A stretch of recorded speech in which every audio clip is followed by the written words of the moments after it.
Hey, everybody. Welcome back to the Chat GTM podcast. This is Michael Beck, your irascible host here from the RFIS show, the Restaurant Franchising and Innovation Summit on Coronado Island in San Diego, California. It's a beautiful day watching the ships go in and out and acting like they're not here right now, but they are, which is Ramsay and Jamie Gilberson of Budget Branders. They are two wonderful people who happen to be friends of mine, happen to also be clients, but people that the reason I partner with folks is I love seeing people in the marketplace that are doing cool things and that are doing something different. And I really would say that they're doing this in a very unique way with what they call their hybrid program at Budget Branders. I'll let them talk about that.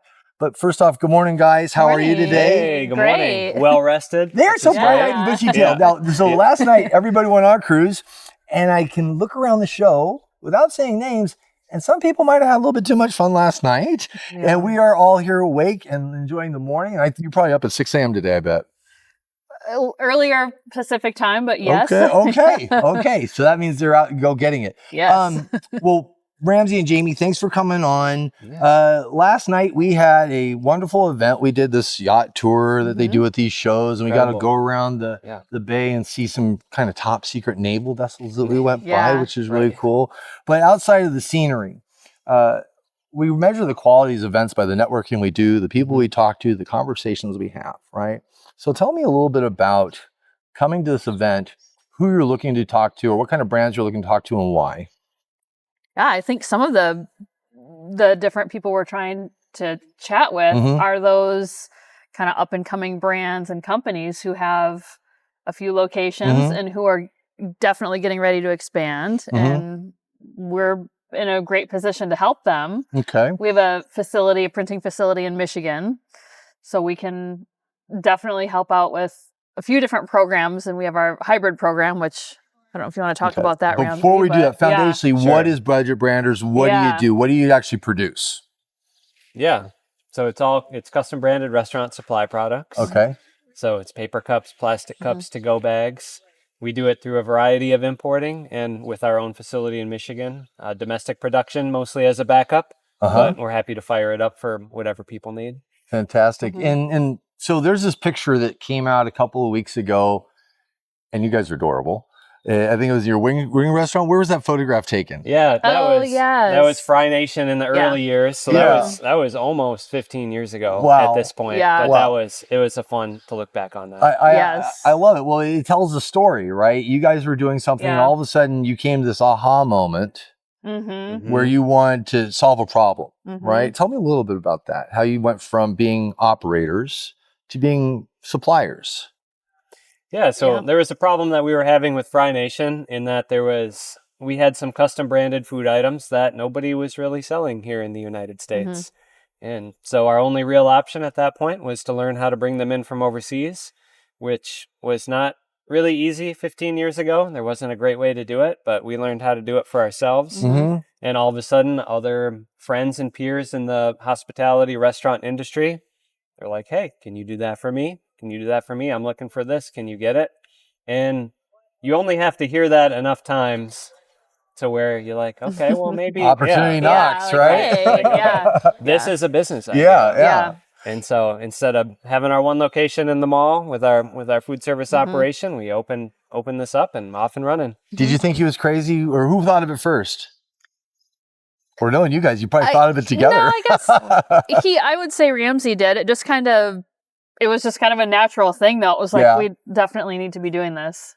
That's awesome. So now you're 15 years later, right? You're supporting a number of brands out there. You have a celebrity you came talk about that you're working with right now. There's some really cool stuff happening. Right. Now we're here at the show. What are some of the great conversations you had or folks you're talking to that might have some of these challenges that you're looking to fix?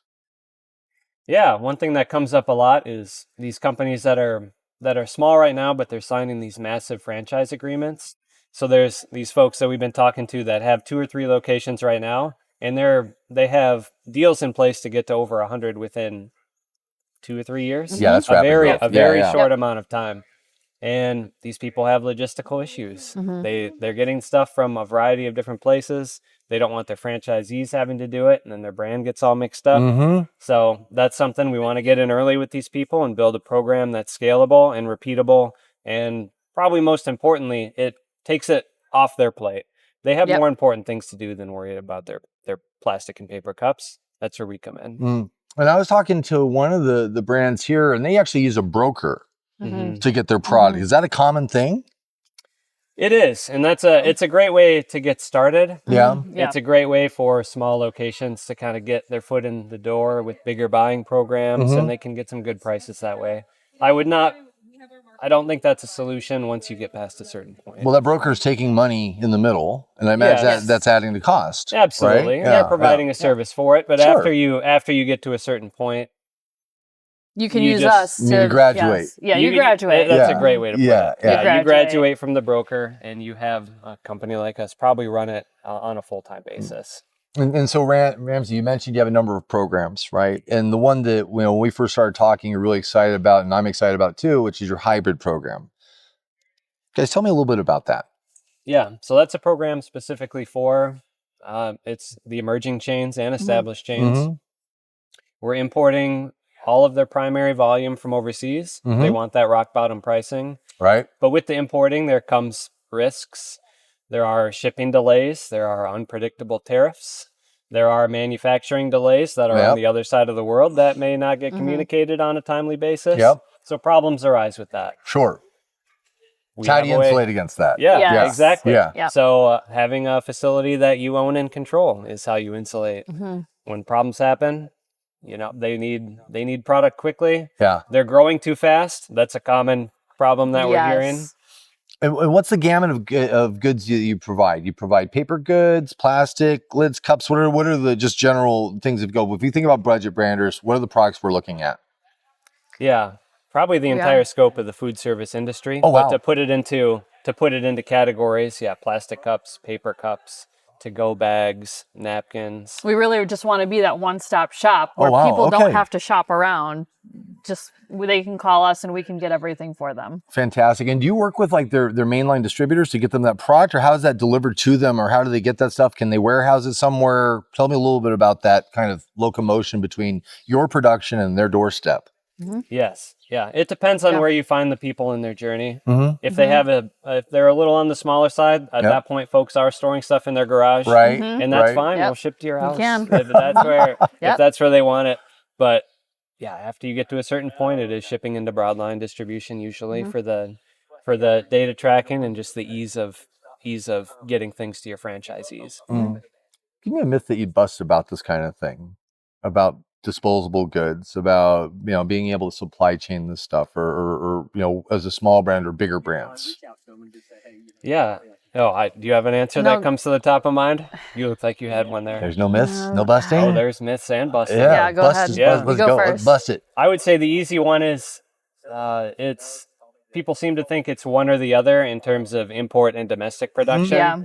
So there's the two camps. You get all your stuff from overseas and you just put up with the problems. On the other side of the spectrum is full domestic. You pay the premium for everything, but at least you're going to be able to get it quickly. So there is a solution that offers the pros of both of those camps, and that's us. What about we were talking to somebody the other day, and it sounded they were hoarding goods. They said they had enough bags for years. A couple years, and that for ship. And so it feels like there's some kind of unbalanced loading that they did, and that might have been fear of not being able to have product. Is that something you guys solve for in this program? Yeah, exactly. They were importing. Yeah. And so most likely they had a prior experience where they had a big stock out issue and they couldn't get anything for 2 or 3 months. And so their natural reaction to that probably was to just order a year's worth of product and say, hey, we'll sit on this, but at least we know we're protected. That's probably why they were doing that. Okay. Yeah. We've had some experience lately with catering companies. I didn't know how big this was. And it's funny, it's like when you learn a new word, you start hearing that word every day after that, right? Yeah. And I didn't realize how important branded goods or products that you're taking in on catering journeys are to the businesses to advertise what they do, right? And so do you guys do a lot of stuff for catering companies or companies that have a catering program? Go ahead. We do, yes. And I don't think people realize, they think in catering, I'm going to, have my items set on a table and it's not really going to leave the event, so I don't really need to brand it. Right. But in reality, it makes a huge difference because then where that is coming from, and it makes a huge difference. Yeah, they bring in that food. You line it up. You go, that was delicious. You don't know where who they is got that it from, right? Because they could order it from home. They go, I want to have that at my next event. Yep. Yeah, absolutely. Or if you leave the boardroom where you're having your catering, you have your cup with you, right? And you're carrying your coffee through the office, and everybody gets to see this beautifully branded cup that shows your logo on it. Or you're in the car and you're driving home, and this is with you persistently as a form of advertisement. I had no idea this. I mean, really, until you learn about it, you think, well, it's just a logo on a cup, but it's not. It is a mobile billboard. It is something that goes it's a brand with you. Impression. Absolutely, it is an impression. It is impression. It's almost like a click or a banner ad, but it's in your hands and in public, and especially if you're enjoying it. Hey, what do you got? Oh, this is really good. It sees so many eyes. Yep. Yeah. I think people underestimate how often their product is photographed. We hear so that much. Yeah, you're having something you enjoy. You're taking a picture of it. So you're taking a picture of it. Oh, I didn't think about that. Instagram, TikTok, where people are actually taking pictures of food. It's going to be right there and present. And it's actually literally, you don't have to put an overlay on it. Your logo is in the shot. Yep. And speaking of catering, if they do like wax papers, you have branded wax papers, you're taking pictures of the food. That wrap and all that stuff. It's on there and it goes to so many And you do those paper goods too? Yeah. We do, yes. That's absolutely awesome. So we're here today. We're at the RFIS show. But this is the beginning of the year still, right? Yeah. It feels like we've done a year of shows already. Where are you guys going to be next? Where people can run into you, have conversations, get to know the Gilbersons. Yeah. Yeah, we got a couple shows coming up. We'll be at the RLC in Phoenix. It's coming up about a month from now. Really fast. We'll be at the marketing conference in Boston, which is in June. We have a couple other events coming down the pipeline that we'll be there. We'll be there. But those are the next two. Okay. And if I could ask you to make a bold claim, if there's a brand watching right now, who is it that you say, we really want to do business with you? I would say Big B. What's up, Big B? Hey, Big B. We're in Michigan too, so we're there to help you out. Well, what would you do for them? As far as their cups? Yeah, like you've probably been in their restaurants. You probably, right? Yeah, 8th Avenue in Granville. That's our store. Boom. Boom. We would set them up on the hybrid program and every single thing they have, though, if you could. Yeah. Okay. Yeah. Okay. Definitely. That's a big bite. That's a big swing. Yeah. With Big B. Yeah. Yeah. Okay. Why not? Yeah. Go Big B or go home. That's right. Yeah. I love that. I'm all in. I love it. I know how to get a hold of you, but how does the rest of the world get a hold of you? Where do they find you? What's your website? Are you on LinkedIn? Yes, on LinkedIn, budgetbranders.com. We are Budget Branders, easy to find on LinkedIn. Those are the two top spots. Fantastic. Yeah. Well, guys, it's always a pleasure. And I'm going to talk to the audience right now. When I met them, don't take this wrong, I fell in love with them. When I watched them work together, I wish couples had this kind of dynamic. They could work together so easily, and they really start and finish each other's sentences. They're wonderful people. They're kind people. And, when you work with a company, the first part is usually easy. Hey, we love you. It's great. We have the handshake. But also what happens after that is what happens when things get tough? What happens when we have to have hard conversations? And what happens when things don't go so smooth, right? Yeah. It's the people you have to deal with at that point that really show up and are able to, work through the situation and take care of you with kindness, respect, and velocity to get you where you're going. And I firmly believe that these are the ones that can do that in this respect. I admire them as they are as a couple. I admire them as business people.